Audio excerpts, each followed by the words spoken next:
They said she was chosen before she took her first breath.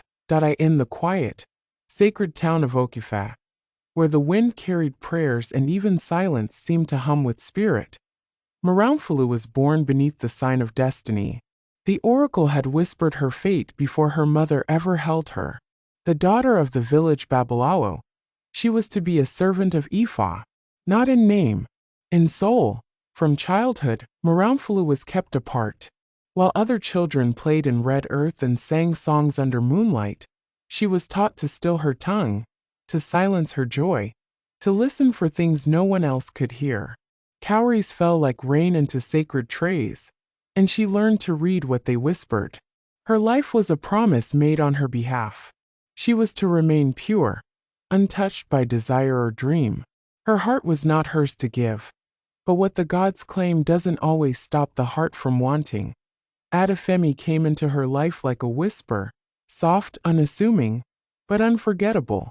He was the hunter's son, orphaned in a raid, raised by the trees in quiet grief. He didn't speak much, but when he looked at her, it was as though he saw her. Not the chosen one, not the oracle's vessel, but a girl. A lonely, curious, aching girl. They met often by chance, then by choice. Beneath the great Orunmila tree, its roots gnarled like the hands of time, they shared moments they never dared name. A carved wooden trinket from him, a folded palm leaf note from her. He called her Folu, soft and warm like something breakable. She smiled at him like the world had finally allowed her to. Their love didn't explode. It unfolded, gently, carefully, like the petals of a night-blooming flower. And in each other's presence, they found something Oke-Ife had never offered them. Freedom, but joy never hides for long. The oracle's warning came during the New Yam festival, her voice rising through drums and laughter. The chosen one walks a path the gods have not written. If she strays, ruin follows. The village fell into uneasy silence. Eyes turned to Morounfolu, to her father, to the hunter's boy who had wandered too close to the divine.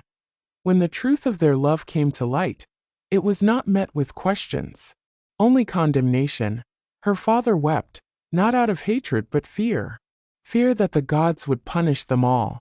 He stood before her, his voice breaking, demanding she complete the rites or face exile. Adefemi, bloodied and bound, was dragged before the shrine like an offering gone wrong. Morounfolu did not cry.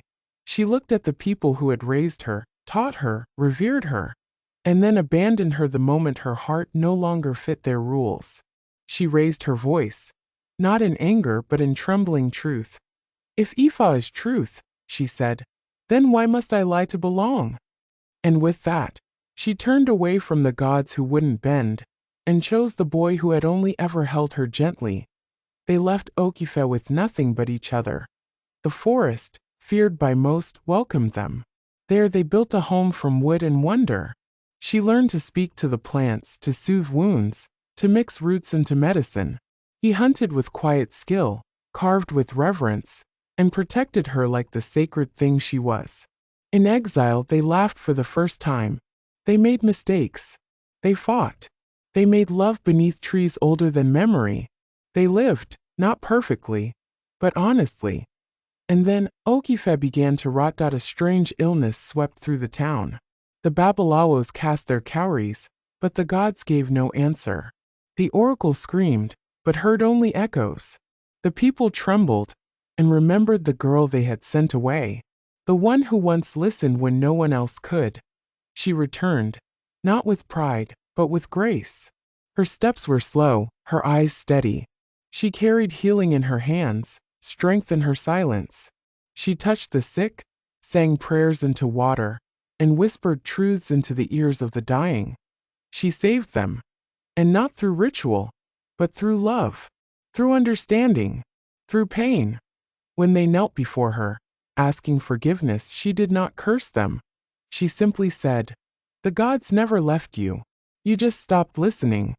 Morounfolu became a legend, not the one they had written for her,